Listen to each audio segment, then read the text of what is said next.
Hi there. Can there be any criminal charges filed against Brian Laundrie's parents?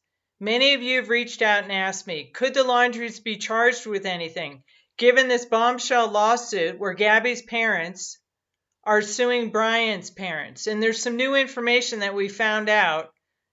If it's true now, these are just allegations in the lawsuit, and we'll take a look at the lawsuit, but more importantly, I'm going to share with you, we're going to look at what Florida law says.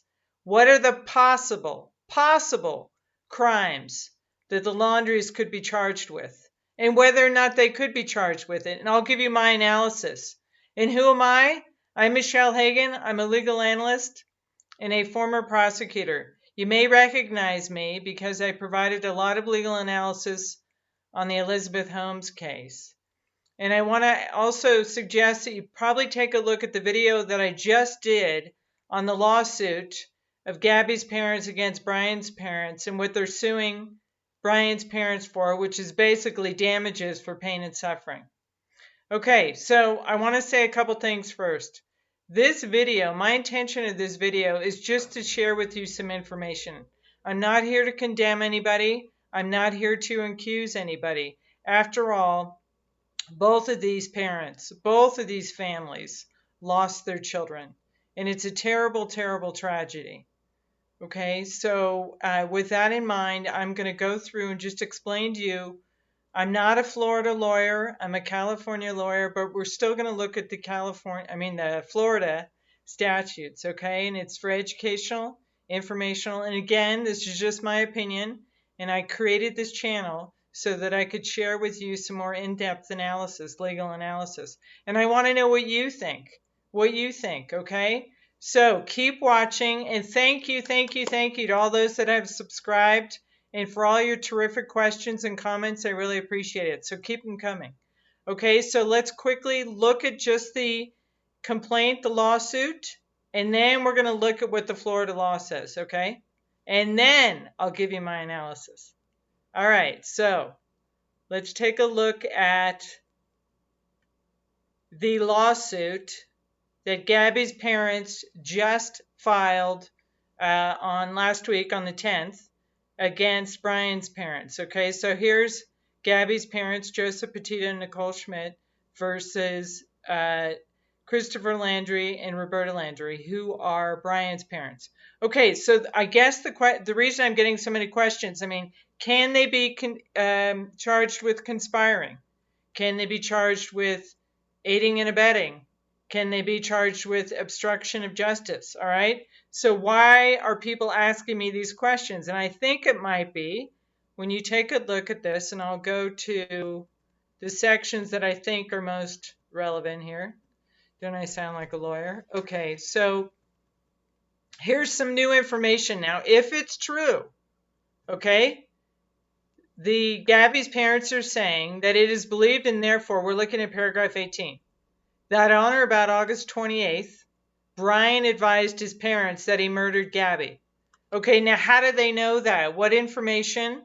And I'm sure this lawsuit, they'll be presenting information, is how they know that Brian's parents knew that they were advised by Brian. How did they know that they were advised by Brian? Okay, that's one thing that's interesting. The other thing that's interesting is, let me get to its paragraph, I think 28. And again, go back to my prior video I did on this called Examining Petito versus Laundrie lawsuit. All right, that'll fill you in on a lot of this. All right, but getting to this paragraph, let's see. This is paragraph 29, where it says, Christopher Laundrie and Roberta Laundrie were keeping the whereabouts of Brian secret. Okay, all right. But it is believed we're making arrangements for him to leave the country. So what actions were they taking? Brian told them, if this is true now, these are just allegations, it doesn't mean it's true. If Brian told his parents that he murdered Gabby, what actions did the Laundries take? Did they make arrangements for him to leave the country? And why is that important? Why is that important? What arrangements did they do? What actions did they make? Yes, we know in this complaint, if it's true, They hired, and we do know it's true, they hired their attorney, Steve Bertolino, and all the questions were directed to him, right? They were making no comment. But the question is, did they do anything? What kind of actions regarding this information that Brian told them he murdered Gabby? What actions did they take towards Brian? All right. And why that's important is because now we're going to look at the Florida law. And what does the Florida law say? So here it is. Here is the website. You can go ahead and take a look at this. So you scroll down. All right, we're going to go down to crime. Let's see, where is it? To crimes. Here it is. Okay. And so we're going to look at, do any of these potential crimes apply to the Laundries? All right. And that's assuming there's information to back up that they took something that was illegal, took some kind of illegal actions toward Brian, right? What kind of assistance? Were they aiding and abetting him? What is that all about? All right, so we're going to look at, first thing I want to take you to is obstruction of justice. Now, people have asked me that. Does that apply to the Laundries? So let's look and see what it says. What does it say? So here are the many, many ways in which one could obstruct justice in Florida. Resisting an officer with violence. Well, I'm going to scroll down. Do any of these apply? Resisting. No, we don't know about any. No, there's no evidence of that. Resisting an officer by the Laundries. No. Unlawful possession of. No. Depriving an officer of protection or communication. I don't think that applies. Obstruction by disguised person. No. Refusing to assist. Blah, blah, blah, false impersonation, blah, blah, blah. Okay, what do you think? Do any of these apply to the Laundries? Well, let's look at aiding escape. Maybe that's something may apply. Again, this is all hypothetical, right? We're just doing this as an educational exercise. So what does it say? What does the law say? Whoever knowingly aids or assists a person in escaping. Was Brian escaping? Attempting to escape, or who has escaped from an officer? Was Brian escaping or attempting to escape from an officer? I'm not aware of that. No, he wasn't even charged, right? There were no crimes. There was no warrant out for his arrest at the time, right? He came back. He was at his parents' house. He was at the Laundrie's house. They went on that vacation to that park, right, for a couple days. And then Brian went hiking. Okay, well, this doesn't really apply. Was he escaping from an officer or a person who has or is entitled to lawful custody? Nope, I don't think that applies. So let's go back. Anything else in here? Do you guys see anything? And if you do, let me know in the comments. Aiding and juvenile compounding a felony? No, because he wasn't charged with anything. Brian was not charged with anything. So the Laundries, there wasn't any pending felony or any charges going on. Failure of the defendant to appeal bail to appear? Nope, that's not it. Install radio? Nope, nope, nope. Okay, I don't think there's an obstruction of justice. As far as I know, based on what I know at this point, I don't think this would apply to the Laundries, okay, or to anybody that would be in that circumstance. All right, so let's see if there's anything else in the Florida statutes that might apply. All right, so let's go to aiding and abetting, right? People have asked me, well, he stayed at their house. They may have given him money. They took him on a trip. The van was Gabby's van was at the house. Maybe that was aiding and abetting during the time in which Gabby was missing. And Gabby's parents were reaching out and asking, where's Gabby? All right, so let's look and see what the Florida law says about that. So, Chapter 777, Principal, Accessory, Attempt, Solicitation, Conspiracy. So let's see if any of this applies. Potentially. Now, this is assuming, right? We're just making assumptions here. All right, so what's a principal in the first degree?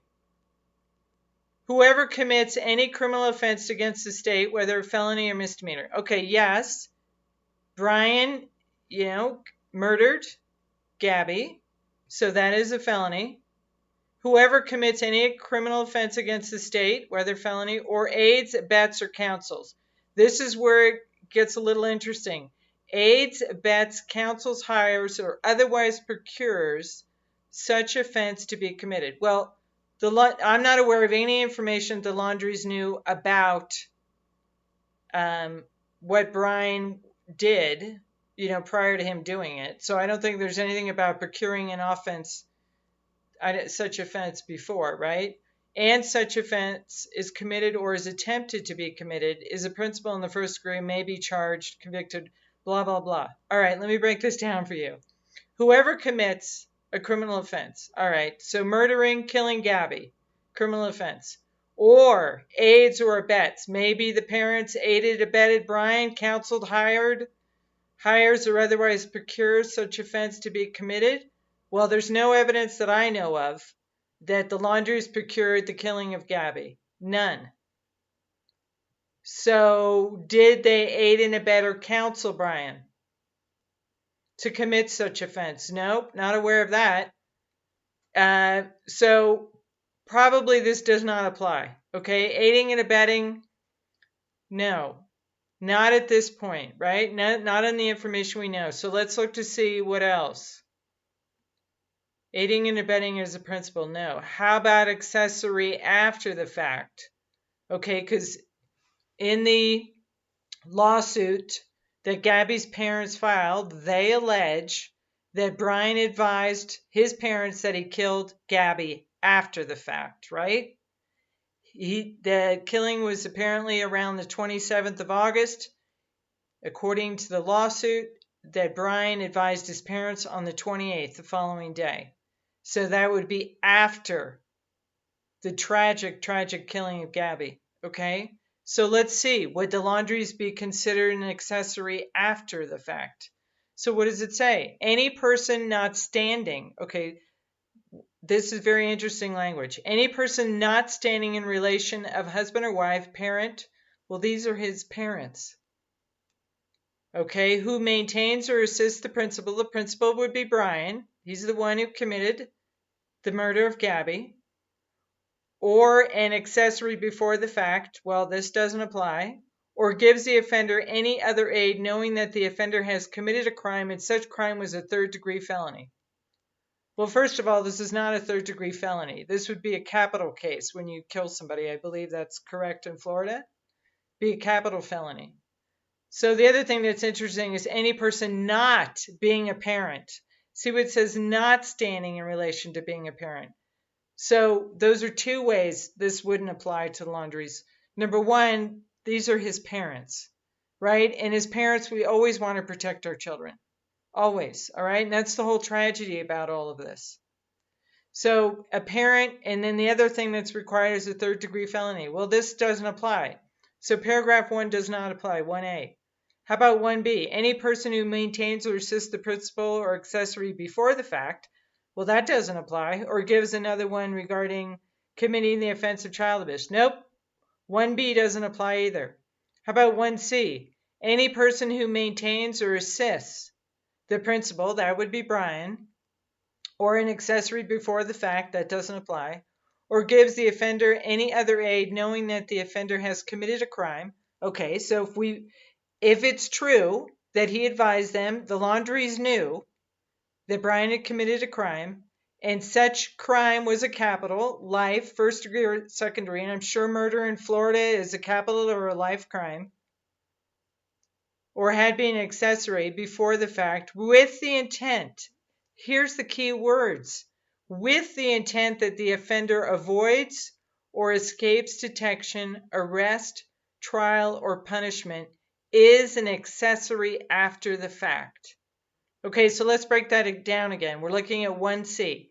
Any person who maintains or assists the principal, that would be Brian, or gives them any other aid, knowing that the offender has committed. So assisting principal Brian, that's 1. Knowing that the offender has committed a crime, if they knew he committed a crime killing Gabby, and such crime was capital, we have that too. or the accessory with the intent that the offender avoids or escapes detection. So, I'm not sure how they read this in Florida, okay? How a Florida lawyer would read this. So, knowing that they committed in such crime was capital, or being an accessory thereto before the fact with the intent that the offender avoids, escapes detection is an accessory after the fact. So you tell me how you read this. I'm not sure about this or. Does this or meaning either one, they knew that Brian had committed a crime, killed Gabby, and such crime was capital and first degree, or had been an accessory, and here's where I think this is what it is. Were they an accessory with the intent? This is the interesting language. With the intent that the offender avoids or escapes detection. How are you going to show that they had the intent that he avoids or escapes detection, arrest, trial, or punishment? Because what did the Laundries do? They reached out to a lawyer, which they have every right to do.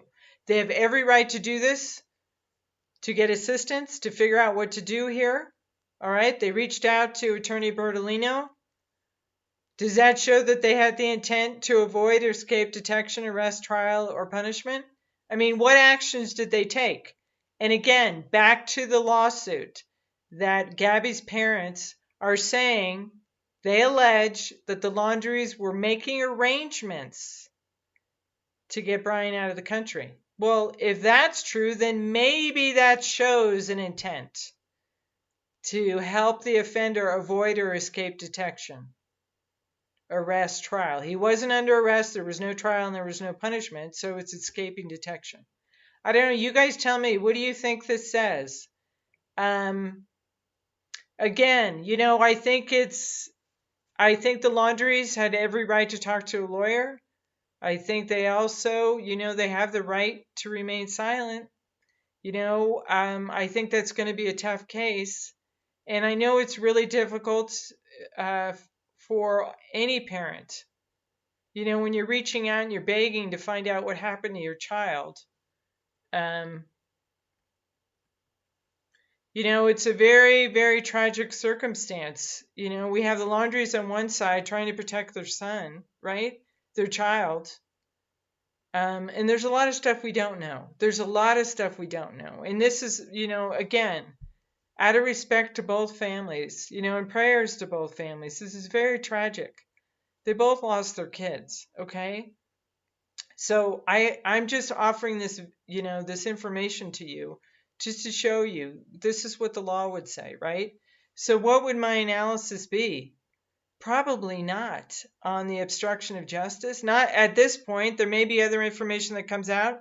Maybe it comes out in the lawsuit that Gabby's parents just filed against Brian's. Maybe that'll come out.